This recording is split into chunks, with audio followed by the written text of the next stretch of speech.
তো তারপরেই আমি ট্রেন থেকে নেমে স্টেশন থেকে হেঁটে হেঁটে যাচ্ছিলাম স্টেশনের বাইরের দিকে। তো বাইরের দিকের যে বাইরের ভিউটা দেখো, হাওড়ার স্টেশনের বাইরের ভিউটা যে পিছন দিয়ে দেখাচ্ছি আমি। তো তারপরে আমি রোড দিয়ে হেঁটে হেঁটে যাচ্ছি, আর সাইডে পাবলিক দেখে বলছে কি করছে ছেলে। তারপরে গাঁজাখোরের সাথে গাঁজাখোর সে দেখা হয়ে গেল।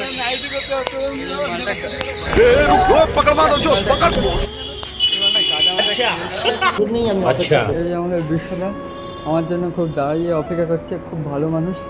তো দাদাকে ব্লগে নিয়ে নিলাম, ঠিক আছে। তো তারপরে এখানে আমাদের ডিনার টাইম হয়ে গেল। তো বাড়ির থেকে যে টিফিনটা নিচ্ছিলাম সেটাকে আমি আনবক্সিং করছিলাম, এই যে আস্তে আস্তে দেখো। তো রাত্রে আমার ডিনার ছিল, এখানে আম ছিল, রুটি ছিল আর মিষ্টি ছিল। তো ডিনারটা আগে কমপ্লিট করে নিই, তারপরে ব্লগটা কন্টিনিউ করছি।